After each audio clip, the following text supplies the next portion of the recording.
네, 오늘 하나님께서 주시는 말씀 우리 한 목소리로 읽겠습니다. 마태복음 6장 9절에서 13절까지의 말씀입니다. 같이 읽겠습니다. 그러므로 너희는 이렇게 기도하라. 하늘에 계신 우리 아버지여, 이름이 거룩히 여김을 받으시오며 나라가 임하시오며 뜻이 하늘에서 이루어진 것 같이 땅에서도 이루어지이다.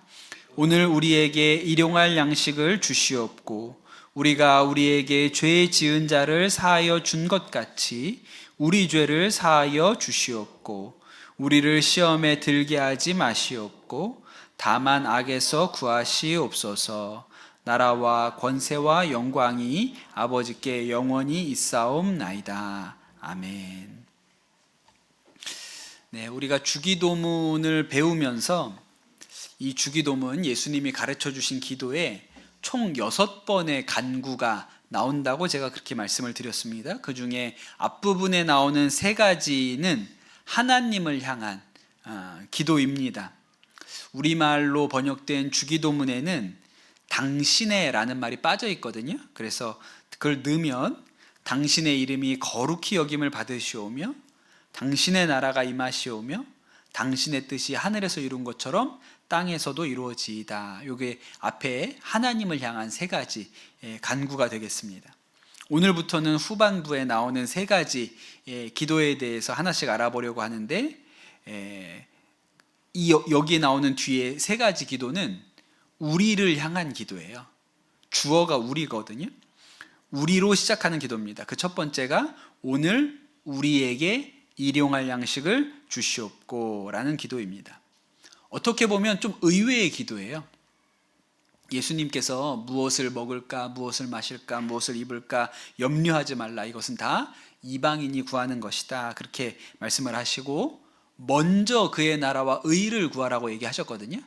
그런데 먼저 그의 나라와 의를 구하고 나서 또 우리에게 먹을 것을, 오늘의 일용할 양식을 구하라고 또 이렇게 우리에게 가르쳐 주세요. 가만히 생각해 보면 예수님은 이 땅에서 벌어지고 있는 인간의 삶에 대해서 굉장히 잘 알고 계시는 분이세요. 우리가 성탄절에 예수님께서 그 베들레헴 마굿간에 태어나셨다는 이야기를 많이 했잖아요. 그러니 예수님은 그냥 하늘에서 땅에 내려오신 분이 아니십니다. 프랑스의 여왕이죠, 마리 앙뚜아네트가 그런 얘기를 했다죠. 이 사람들이, 프랑스 시민들이 너무 굶주려 있습니다. 그랬더니 왜 빵이 없다고 얘기를 했더니 빵이 없으면 쿠키를 먹으면 되지 않느냐 이런 소리를 해가지고 일종의 우리로 치면 탄핵이 된 거죠. 혁명이 일어난 일이 있잖아요. 그러니까 왕궁에 사는 사람들은 보통 이 서민들의 삶을 이해하지 못했던 거죠. 그런데 여러분, 온 세상의 왕이신 예수 그리스도께서는 사람의 삶이 어떤 것인지 너무나도 잘 알고 계시는 분이세요. 우리가 예수님을 목수라고 알고 있잖아요. 여러분, 2000년 전 유대 땅의 목수는 먹고 살만 했을까요? 누가복음을 보면 예수님이 태어나시고 자란 그 요셉의 집안의 형편이 어땠는지를 유추해 볼 만한 말씀이 나오거든요. 무슨 얘기냐면 그 예수님이 태어나시고 나서 이 식구들이 다 같이 예루살렘에 가서 전통대로 정결례라는 걸 행하는 장면이 나와요. 그때 성전에 올라가서 제사를 지내는데 예수님 가정은 제사를 위해서 비둘기를 제물로 드렸다고 나오거든요. 그게 가난한 집이라는 뜻이에요. 부잣집에서는 소나 양을 제물로 썼는데 비둘기를 제물로 드렸다는 얘기는 그 집이 가난한 집이었다는 의미입니다. 성경을 보면 가끔 예수님께서 배고프셨다, 시장하셨다는 얘기가 나오거든요. 물론 예수님이 시장하신 게 꼭 돈이 없어서 시장하신 건 아닐 수도 있습니다. 우리가 돈이 있어도 우리가 배고픔을 느끼긴 하잖아요. 그러니까 꼭 돈이 없다는 얘기는 아니기는 하지만 예수님이 배고픔이 어떤 건지 아시고, 또 제자들 얘기를 읽어보면 제자들이 지나가다가 밀 이삭을 잘라 먹었거든요. 진짜 배가 고팠던 거죠. 그리고 예수님이 여우도 굴이 있고 공중에 새도 거처가 있을 때 인자는 머리 둘 곳이 없다, 그런 말씀도 하셨습니다. 그러니 예수님이 인간의 삶에 대해서 너무나도 잘 알고 계시죠. 예수님보다 훨씬 전 일이긴 하지만 뭐 그때는 이렇게 세상 바뀌는 일이 막 뭐 1, 2년 새에 막 바뀌던 시절이 아니었기 때문에 거의 비슷비슷하게 살았습니다. 근데 룻기를 읽어보면 그 배고픔이 어떤 걸까? 일용할 양식을 구하는 심정이 어떤 건지를 우리가 엿볼 수가 있거든요. 룻이 시어머니 나오미와 함께 베들레헴에 오지요. 근데 이제 두 여인이 먹고 살 길이 막막한 거예요. 남편 죽었고 또 아들들도 다 잃었고, 그러니 이제 이 며느리와 이 나이 많은 어머니, 시어머니가 먹고 살 길이 막막하죠. 룻이 그렇게 베들레헴에 돌아오긴 했는데 어머니를 모셔야 하니까 일단 밭으로 나갑니다. 그때 혹시라도 누가 자기 밭에 와가지고 이삭 줍는 것을 좀 허락해주면 먹을 걸 좀 얻을 수 있지 않을까? 그래서 어머니한테 인사를 하고 그렇게 나가잖아요. 그때 이 룻이 뭐라고 기도했을까요? 일용할 양식을 주시옵소서. 그렇게 기도했겠죠. 예수님은 이 룻의 마음, 당시에 그렇게 일용할 양식을 찾았던 사람들의 마음을 너무나도 잘 이해하는 분이세요. 제가 오늘 말씀을 준비하면서 가만히 생각을 해봤습니다. 제가 먹을 게 없어서 굶어 보거나 정말 이 주기도문에 나오는 것처럼 하루에 그 일용할 양식을 위해 너무 절박해서 기도해 봤던 일이 있을까? 이렇게 생각을 해봤거든요. 근데 없는 것 같아요. 지난 성탄절에 그 저녁 때에 우리 아이들하고 아내하고 좀 그래도 성탄절 저녁이니까 어디 가서 잘 식사를 좀 하고 좋은 식당에서 밥을 좀 먹자고 그렇게 얘기를 했습니다. 어디를 가면 좋을까 하다가 우리 아이들이 회전 초밥집에 가본 적이 없어서 가면 좀 재밌을 것 같은 거예요. 막 이렇게 막 빙글빙글 돌아 나오는데 하나씩 골라서 먹을 수 있으니까. 그래서 거기를 갔거든요. 또 생각에 지들이 먹으면 얼마나 먹겠어, 이런 생각을 했죠. 또 우리 둘째가 지가 먹어봐야 계란 초밥밖에 더 먹겠습니까? 뭘 대단한 거 뭐 먹겠어요. 그래가지고 갔어요. 그런데 웬걸 초밥만 나오는 게 아니라 가끔 멜론이 한쪽씩 돌아다니는 거예요. 멜론이 이렇게 접시에 담겨서 한쪽씩 돌아다니는데 저희 아들이 과일 킬러잖아요. 그러니까 밥은 안 먹고 멜론만 집어 먹는데 그게 한 접시에 4,000원이거든요. 한 접시 먹고, 한 접시야 뭐 먹을 수 있죠, 가서 뭐. 근데 한 접시를 먹더니 한 개를 또 먹더라고요. 두 개 먹고 나서, 두 접시를 먹고 나서 이제 그만 먹으라, 멜론 그만 먹어, 밥 먹어, 멜론 그만 먹어 그랬거든요. 근데 얘가 알아요, 손 대면 먹어야 된다는 걸. 그래서 그 다음에 이제 손을 대죠, 이렇게. 그래서 또 한 접시를 또 먹었어요.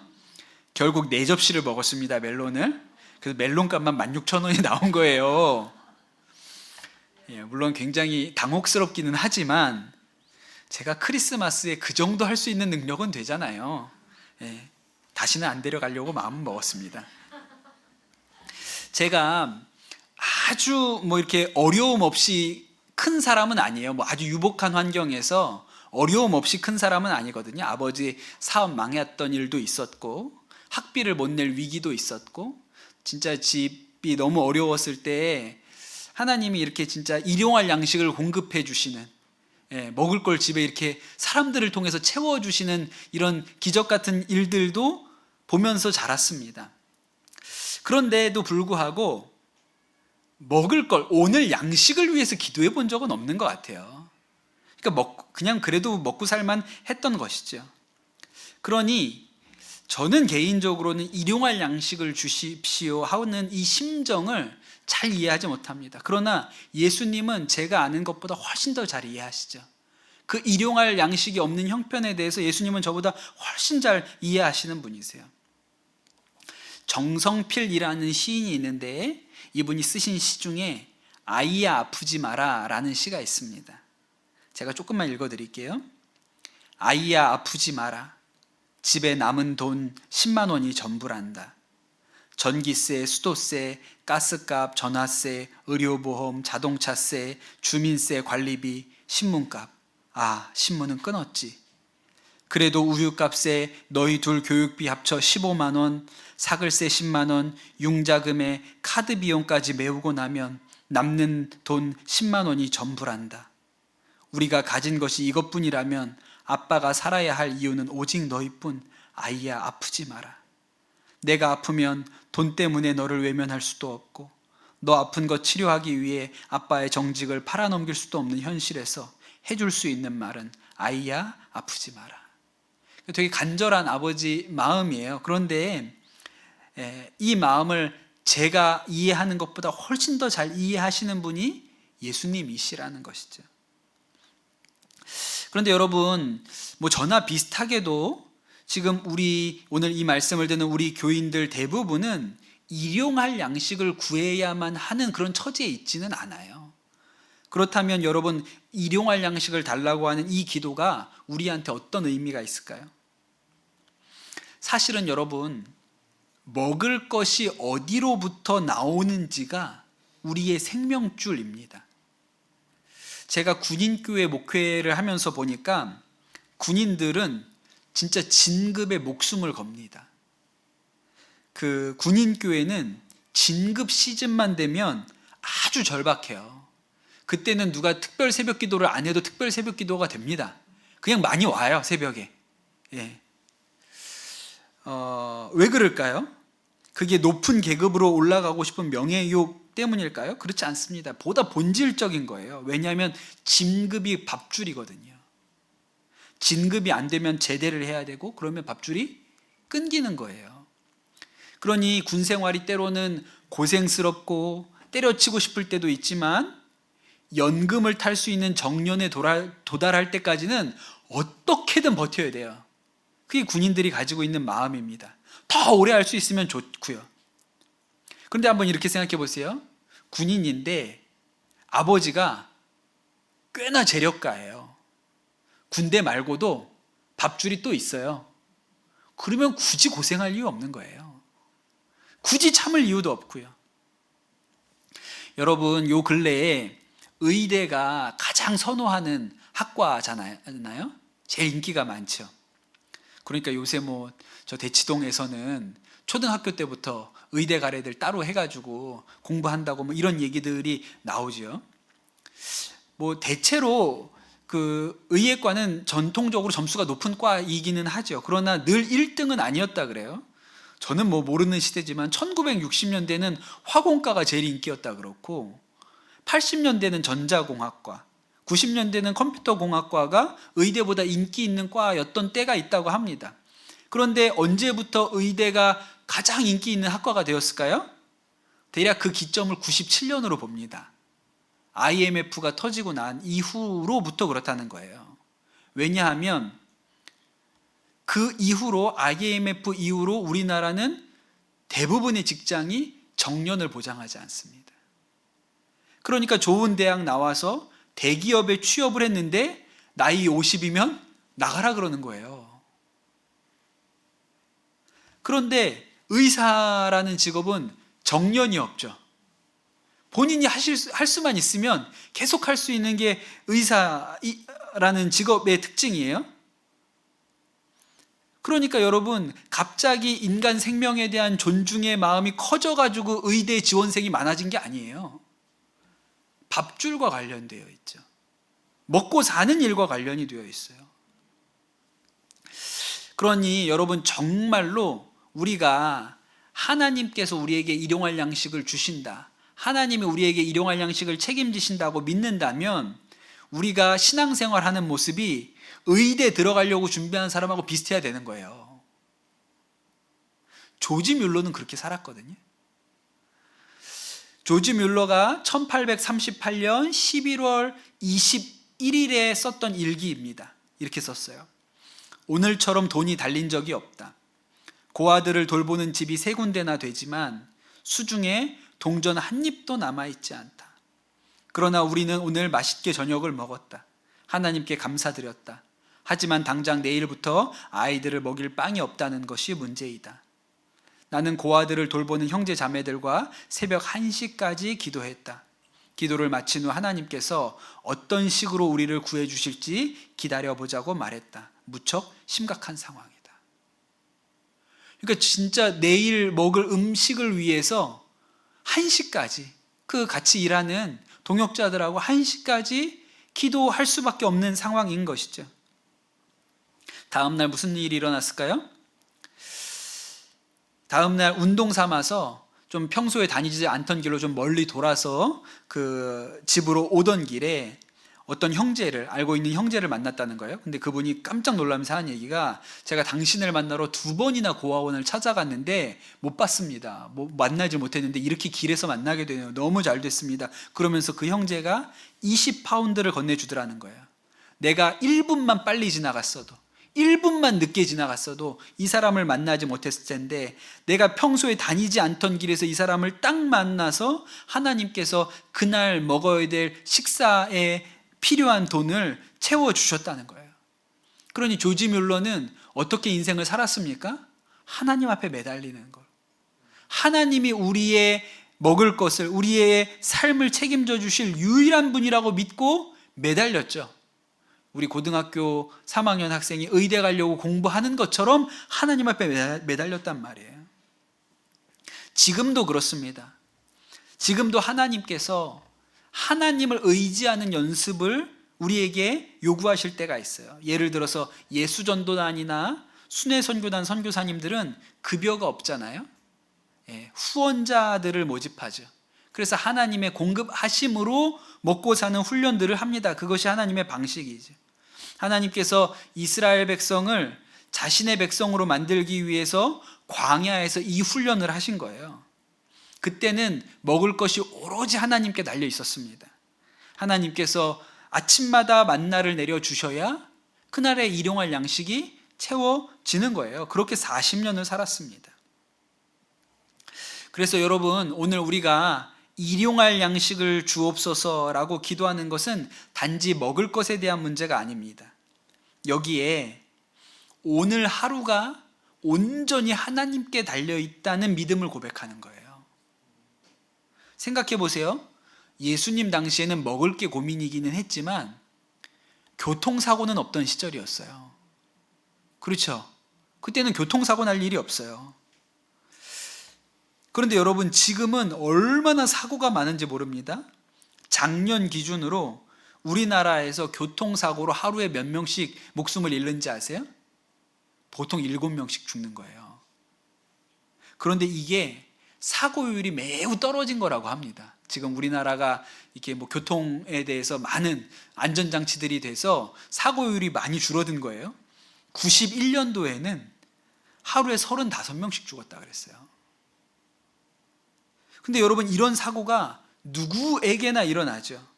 그러니 여러분, 하나님이 지켜주시지 않으면 오늘도 우리의 하루가 어떻게 될지 알 수 없는 거예요. 그러니까 우리 시대에는 일용할 양식이 아니라 오늘도 주님 우리의 생명을 보호하소서. 오늘 하루가 하나님께 달려 있습니다. 오늘 하루가 하나님의 돌보심 아래에 있어야 된다고 우리가 그렇게 구하는 게 똑같은 것이죠. 하나님께서 광야에서 이스라엘 백성들에게 그 먹을 것을 공급해 주시면서 그것만으로 먹고 살았던 훈련을 그들에게 시키셨던 것처럼 우리에게도 그런 훈련을 시키시거든요. 제가 그 연평도의 군목으로 있을 때 거기는 진짜 얼마나 위험한지 모릅니다.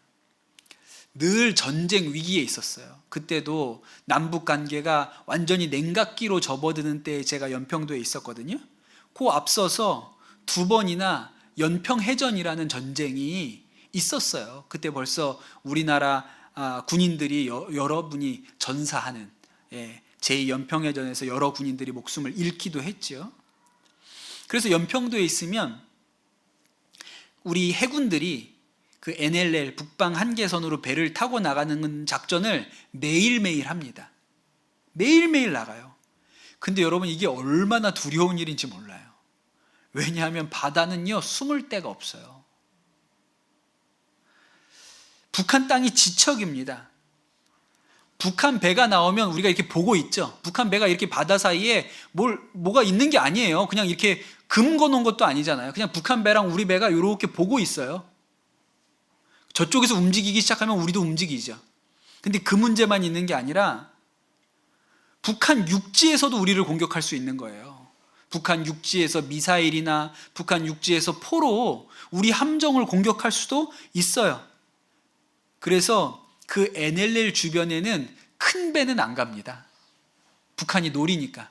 제일 작은 배, 참술이라는 제일 작은 배만 가거든요.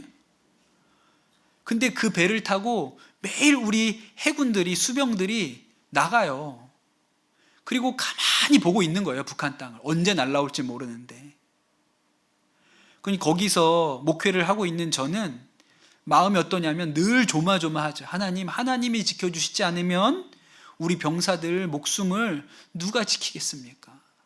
저 북한에서 무슨 마음으로 오늘 어떤 생각을 하고 있는지 우리가 어떻게 알겠습니까? 하나님이 지켜주세요. 그게 거기에서 목회하는 군인교회 목사가 져야 될 기도의 짐이 있어요. 그게 거기에서는 오늘의 양식을 주옵소서랑 똑같은 기도예요. 하나님, 오늘 우리 수병들 하나님 지켜주십시오. 그 작전을 매일매일 나가니까요. 그게 저에게 있어서는 일용할 양식을 주옵소서라고 기도하는 것과 똑같은 것이죠. 그 유기성 목사님 사모님 되시는 박리부가 사모님 이야기입니다. 그 리부가 사모님이 고등학교 3학년 때 아버지가 돌아가셨다고 그렇게 얘기를 하시죠. 원래는 종교교회 목사님이셨는데 갑작스럽게 세상을 떠나셨어요. 목회자 가정에서 그렇게 목사님이 일찍 돌아가시면 가족들은 진짜 생계가 막막합니다. 그렇죠? 뭐 사모님이 그 시절만 해도 사모님이 직업 갔던 시절도 아니었고, 그러니까 다른 수입도 없고요. 게다가 사택에서, 교회가 마련해 준 사택에서 살았는데 그렇게 목사님 돌아가시고 나면 집도 없는 형편이 되는 거잖아요. 그때 그 교회에서 이 돌아가신 목사님의 사모님, 그러니까 리브가 사모님 어머니시죠. 그 어머니에게 이제 이 사택을 비워주고 나가셔야 되니까 어디 가서 전세라도 좀 얻으시라고 이렇게 전별금을 교회에서 마련해 주셨다 그러잖아요. 근데 그 전별금을 받아와 가지고 그 다음날 새벽 기도 가실 때 그냥 헌금함에다가 넣고 오셨다고 그렇게 그 이야기를 하시죠. 그러니까 일용할 양식을 주님께 맡긴 것처럼 그냥 이 남편, 아버지 떠나보낸 이 가정에 먹고 사는 일을 그냥 하나님한테 맡긴 거예요. 그러니까 일용할 양식을 하나님께 구하는 기도가 그 사모님이 새벽에 그 전별금 주신 봉투를 넣고 오는 믿음과 다르지 않은 것이죠. 그냥 하나님이 먹여주시지 않으면, 하나님께서 우리 가정에 먹을 것을 공급해 주시지 않으면 우린 다 죽습니다. 우리는 오직 하나님만 바라보겠습니다 라는 믿음의 고백으로 올려온 것처럼 일용할 양식을 똑같은 마음으로 구하는 것입니다. 그래서 제가 우리 청년들에게 또 청소년들한테 이 얘기하는 것 중에 하나가, 첫 월급 받고 첫 월급을 다 하나님께 드려보는 것이 믿음의 큰 실험이 된다. 첫 월급을 다 하나님께 드리면 남는 게 없죠. 한 달을 어떻게 살아야 되는 거예요. 전에 어떤 청년이 자기가 이제 첫 번째 아르바이트를 해가지고 급여를 받는데 이거를 다 헌금을 해야 될지 고민이 된다고 제가 아닌 어떤 다른 목사님한테 상담을 했다는 거예요. 근데 그 목사님이 미안하더래, 그거 다 하나님한테 바치라고 하기가. 그래서 네가 잘 기도해보고 의무는 아니니까 감동대로 하라고. 그러면서 그렇게 얘기하면, 제가 그 얘기를 듣고 그렇게 얘기하면 어떻게 바치라 그래야지, 그래야 하나님한테 복 받지. 그랬더니 좀 미안해가지고 그러더라고요. 근데 그 친구가 대견한 게 그렇게 해서 하나님한테 다 드렸다는 거예요. 그리고 한 달을 사는데 그렇게 밥 사주는 사람들이 많더라는 거예요. 내 돈 안 써도 될 만큼 누가 밥을 사주더라는 거예요. 그러니까 얼마나 복된 일입니까? 우리가 먹고 사는 일이 회사에게 달려있지 않고 내가 취업한 그 회사가 내 생명줄이 아니고 우리 하나님이 생명줄이구나 라고 깨닫게 되는 일이니까 이건 정말 도전해 볼 가치가 있는 일인 것이죠. 이게 일용할 양식을 주옵소서 하는 그 기도에 담겨 있는 믿음이에요. 또 한 가지는 우리가 이 기도를 할 때 기억해야 되는 초점이 무엇이냐면 이 기도가 일용할 양식을 구했다는 거예요. 일용할, 오늘 하루에 필요한 식량을 구했죠. 하나님께서 이스라엘 백성을 광야에서 훈련시키실 때 만나를 주시면 그 만나는요, 특징이 유통기한이 하루예요. 일용할 양식이었어요. 때때로 이거 오늘 많이 거두었다가 내일도 먹어야지, 이런 사람들이 있죠. 어딜 가나 그런 사람 꼭 있습니다. 예, 잔머리 쓰는 사람들이 있어요. 그런데 내일이 되면 어때요? 냄새가 나고 벌레가 나서 먹을 수가 없게 된다고 그랬어요. 그러니 많이 모으는 것이 무의미한 음식이 만나였습니다. 그러니까 거긴 욕심 부릴 이유가 없는 거예요. 이걸 더 많이 모아야겠다고 할 이유가 하나도 없죠. 그래서 생각해보면 이게 하나님의 엄청난 배려 아닙니까? 왜냐하면 광야에서 텐트 치고 움직이면서 돌아다니면서 살아야 되는데 거기에다 먹을 것까지 지고 다닌다고 생각을 해보세요. 그럼 짐이 많잖아요. 근데 지고 다닐 필요가 없어요. 오늘 먹을 만큼만 들면 돼요. 내일은 또 내일 거 오니까.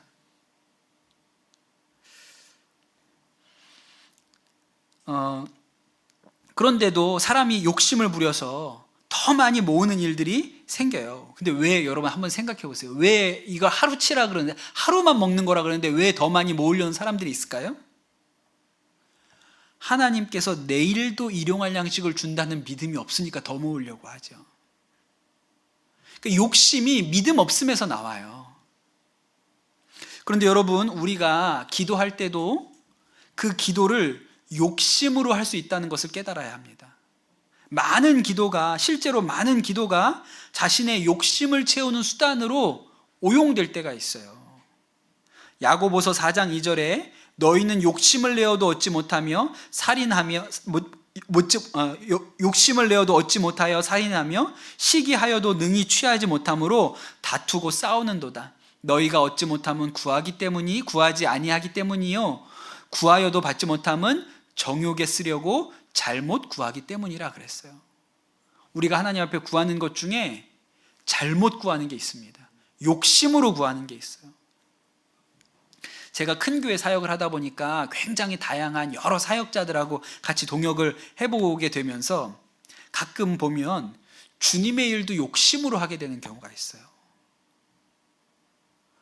오래전에 같이 사역했던 분인데 이분이 특징이 하나 있는데 입만 열면 하나님 저를 큰 목회하게 해주세요. 큰 목회하게 해주세요. 이렇게 얘기하시는 분이 계셨거든요. 본인은 아주 성공한 목회자로 큰 교회 담임하는 게 꿈이에요. 그래서 하나님 저를 큰 목회하는 주의 종으로 세워달라고 이분이 기도하거든요. 대부분은 그런 마음이 있어도 얘기는 안 하는데 이분은 그걸 공개적으로 얘기하는 분이에요. 하나님 나를 큰 목회하게 해달라고. 근데 여러분 한번 여러분이 하나님이라고 그러고 생각을 해보세요. 여러분이 하나님이면 그렇게 큰 교회 담임하게 해달라고 하는 목회자가 있으면 큰 교회 목회자로 세워주고 싶어요? 안 세워주고 싶어요? 네? 마음들이 다 좋으시군요. 저 같으면 안 세워줘요. 다 압니다. 그 사람한테 대놓고 얘기를 안 해서 그렇지 쟤는 뭐야 쟤는 다 이렇게 생각한단 말이에요. 도리어 하나님이 나를 큰 교회 목회자로 세워주셨으면 좋겠다고 마음이 있잖아요. 그럼 기도를 어떻게 해야 돼요? 한 영혼을 소중히 여기는 목사가 되게 해주십시오. 그렇게 기도를 해야 큰 목회를 하나님 맡겨주지. 하나님 나 큰 교회 목회하게 해주세요. 큰 교회 목회하게 해주세요. 그럼 큰 교회 안 맡겨줘요 하나님이. 하나님 한 영혼을 천하처럼 정금처럼 여기는 목회자가 되게 해주세요. 그래야 하나님이 조그만 교회 맡겨주시죠. 때때로 이렇게 기도하는 분들이 계십니다. 자식 놓고 기도할 때도 우리가 욕심으로 기도할 때가 많아요. 우리 자녀가 공부 잘하게 해달라고, 좋은 대학 가게 해달라고, 또 좋은 직장에 취직해서 성공하고 돈도 잘 벌고 시집장가도 잘 가게 해달라고, 먹고 사는데 부족함 없게 해달라고 기도하죠. 아니, 부모님이 그렇게 기도할 수 있죠. 부모님이 그렇게 기도 안 하면 누가 기도하겠습니까? 그런데 문제는 어떤 게 욕심으로 하는 기도냐면 정작 그 아들은 예수를 안 믿어요. 교회를 안 나와요. 우리가 필요를 따라서 기도해야 되는데 하나님, 우리 아들이 영생 얻게 해주십시오. 생명 얻게 해주십시오. 필요를 따라 기도해야 되는데 욕심을 따라 기도를 하는 거예요.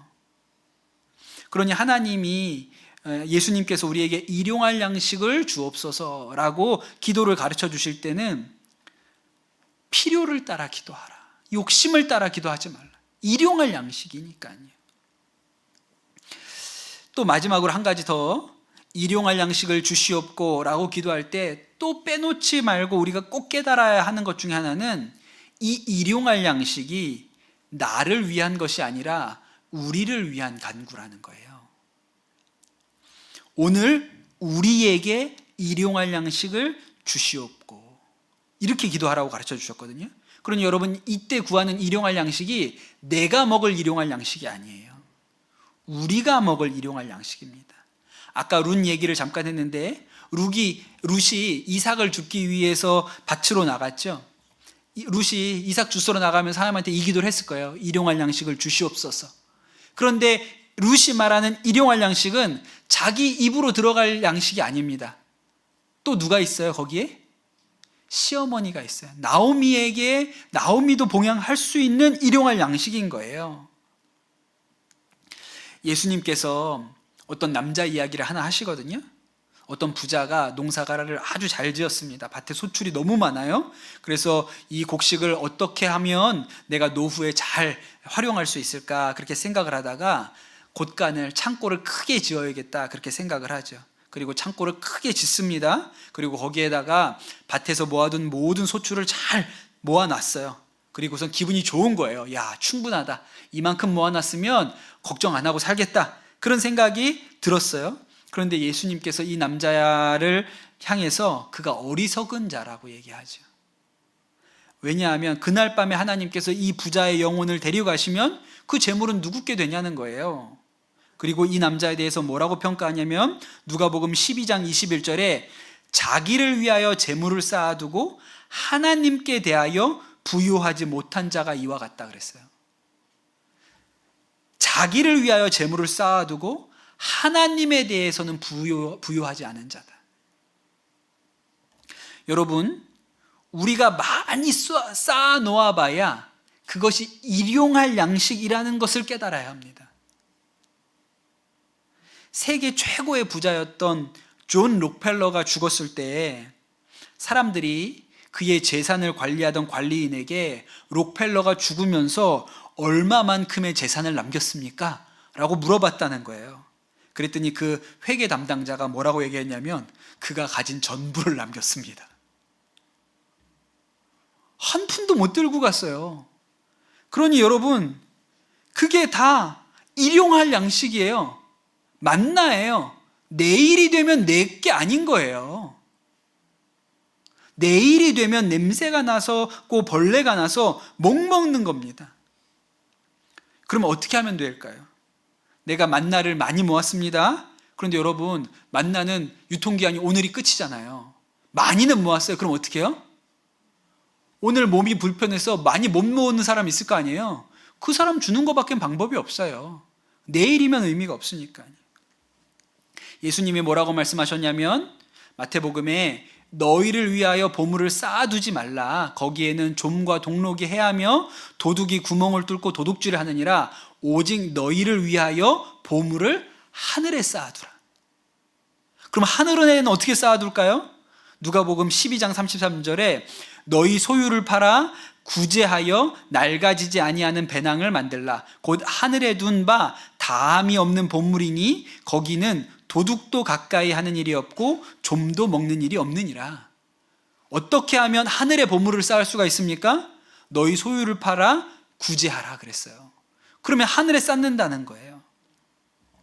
여러분, 우리가 해외여행 나가면 우리나라 돈을 못 쓰잖아요. 그렇죠? 여러분, 해외여행 갔다가 다 못 쓰고 가지고 들어오는 돈 있죠? 공항에서 다 쓰려고 가지고 공항에서 마지막에 한 푼이라도 다 써야지 이러고 갔다가 또 뭐 잔돈 남았는데 못 쓰고 가져온 돈 있잖아요? 그거 우리나라에 가지고 들어오면 뭐 돼요? 휴지 조각 돼요. 제 방에도 이집트 휴지 조각이 잔뜩 있습니다. 그거 쓰려면 어떻게 해야 되죠? 환전해야 되잖아요. 근데 여러분, 이 땅의 재물을 하나님 나라에 가서 쓸 수 있도록 환전하는 방법을 예수님이 가르쳐 주신 거예요. 어차피 일용할 양식이거든요. 못 들고 갑니다. 환전 안 하면 가져가면 다 휴지 조각이에요. 그런데 그 일용할 양식을 내가 쓰지 않고 우리가 쓰면 하나님 나라에 가서도 쓸 수 있다는 거예요. 지난주에 밤늦게 저에게 메시지가 하나 왔습니다. 제가 교육 목사 하면서 제일 관심 많이 가졌던 학생이 저한테 밤늦게 갑자기 메시지를 보냈어요. 이 친구는 아주 어려운 가정에서 자랐고요. 그래서 사고도 많이 쳤습니다. 거의 범죄급의 사고를 많이 저질렀어요. 근데 벌써 이제 20대 후반이 됐는데 지금은 철이 잘 들었어요. 열심히 살아요. 딱 하나 교회 안 나가는 것 빼고는 다 괜찮아요. 나머지는. 그리고 할머니 밑에서 컸거든요, 이 아이가. 근데 그 할머니도 제가 잘 알죠. 근데 최근에 할머니가 그 암 수술 받으신 것도 제가 알고 있습니다.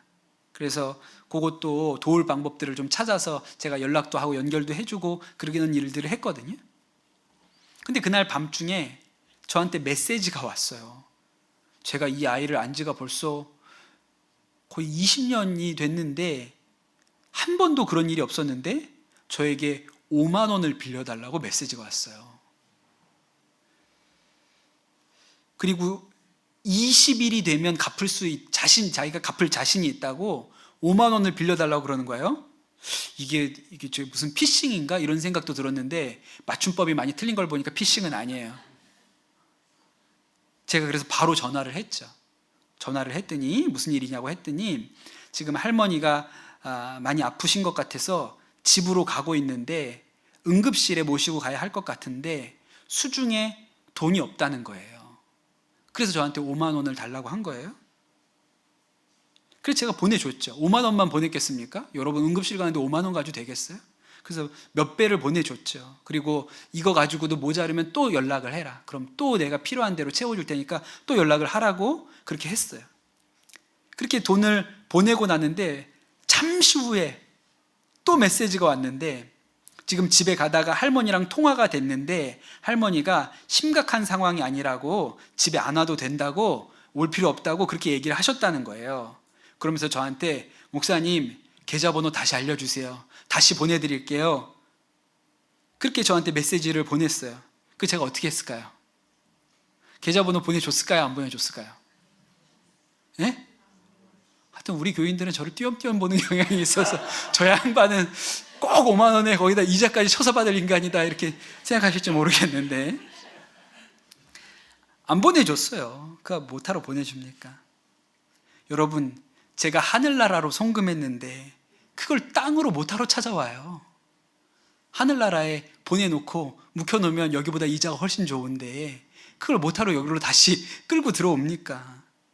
그래서 제가 안 돌려줘도 된다고 그러고 진짜 나한테 돌려주고 싶으면 현금으로 찾아서 교회로 들고 오라. 교회를 안 다니니까. 제가 돈을 받고 싶은 게 아니고 교회를 안 오니까 현금으로 찾아서 교회로 들고 오라. 가져와도 안 받죠. 근데 여러분 우리가 이 땅에 살면서 하나님 나라로 송금할 기회가 가끔 옵니다. 가끔 와요. 얼마나 좋습니까? 하나님 나라로 송금할 수 있는데.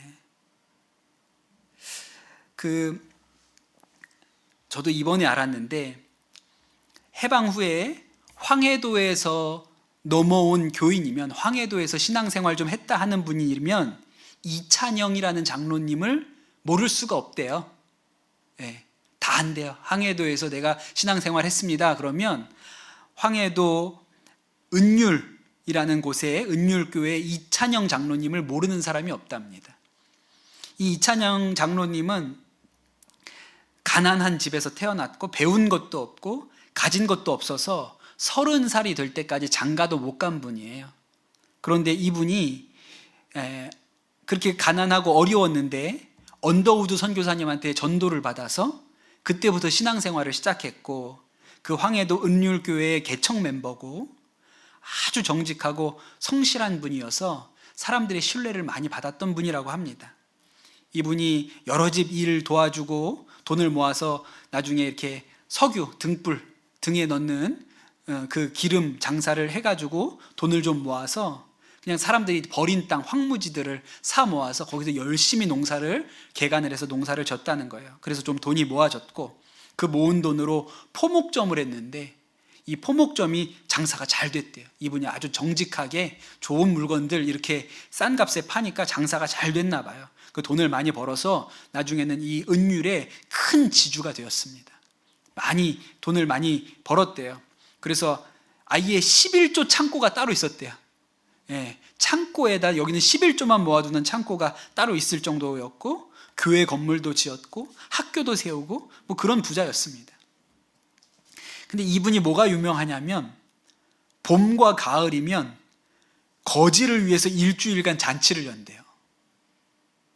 예, 봄에 한 번 열고 가을에 한 번 여는데 봄에 그 거지들이 오면 겨우내 입었던 옷을 다 벗기고 새 여름 옷을 지어 입히고 또 가을이 되면 여름내 입었던 옷을 벗기고 광목에다가 솜을 두툼하게 넣어가지고 옷을 새로 해 입힌다는 거예요. 문자 그대로 거지들의 친구였고 이분 환갑 때는 거지 100명을 모아가지고 잔치를 했다. 그런 이야기가 있습니다. 동네에 거린이나 가난한 사람이 이렇게 챙겨줄 사람도 없이 세상을 떠나면 그 시신을 가져다가 옷을 새로 수의를 입혀가지고 장례 치르는 것 다 그분이 하셨다는 거예요. 그래서 황해도 일대에는 이 이찬영이라는 장로님을 모르는 사람이 없다. 그렇게 얘기가 됐습니다. 나중에 공산당이 집권했을 때 지주들이 제일 먼저 숙청되잖아요. 근데 이찬영 장로님도 숙청 대상이 됐는데 그 동네 가난한 사람들이 일어나서 이 사람은 좋은 사람이다. 세상에 이렇게 훌륭한 사람이 없다. 절대로 숙청될 사람이 아니다. 이 사람은 가난한 자들의 친구다. 그래가지고 목숨을 건졌다는 거예요. 그리고 공산당에게 나중에 재산을 다 몰수당했을 때도 그 거지들이 이 이찬영 장로를 먹여 살렸다. 그런 이야기가 있습니다. 여러분, 예수님께서 이런 얘기를 하셨죠. 마태복음 25장에 이렇게 얘기하셨어요. 그때의 임금이 오른편에 있는 자들에게 이르시되 내 아버지께 복받을 자들이여 나와 창세로부터 너희를 위하여 예비된 나라를 상속받으라. 내가 줄일 때 너희가 먹을 것을 주었고 목마를 때 마시게 하였고 나그네 되었을 때 영접하였고 헐벗을 때 옷을 입혔고 병들었을 때 돌보았고 옥에 갇혔을 때 와서 보았느니라. 이에 의인들이 대답하여 이르되 주여 우리가 어느 때에 주께서 줄이신 것을 보고 음식을 대접하였으며 목마르신 것을 보고 마시게 하였나이까? 어느 때에 나그네 되신 것을 보고 영접하였으며 헐벗으신 것을 보고 옷을 입혔나이까? 어느 때에 병드신 것이나 옥에 갇힌 것을 보고 우리가 가서 배웠나이까 하리니 임금이 대답하여 이르시되 내가 진실로 너희에게 이르노니 너희가 여기 내 형제 중에 지극히 작은 자 하나에게 한 것이 곧 나에게 한 것이다. 이것이 예수님의 말씀입니다. 이것이 우리가 하늘나라로 송금하는 방식이에요. 우리가 가지고 있으면 어차피 일용할 양식입니다. 오늘 먹으면 사라지는 거예요. 모아둬도 사라지는 것입니다. 그런데 우리가 그것을 하나님 나라에 쌓으면 영원히 조미 먹지 않는 상으로 거기에 보관되어 있는 것이죠. 여러분, 우리가 일용할 양식을 주옵소서. 주기도문을 외울 때마다 우리에게 일용할 양식을 주옵소서라고 기도할 때 하나님 이 기도가 우리를 움직이는 기도가 되게 하여 주옵소서. 그런 은혜가 우리 성도님들에게 있게 되시기를 축복합니다. 우리 같이 찬양하시고 주신 말씀 붙들고 기도하겠습니다.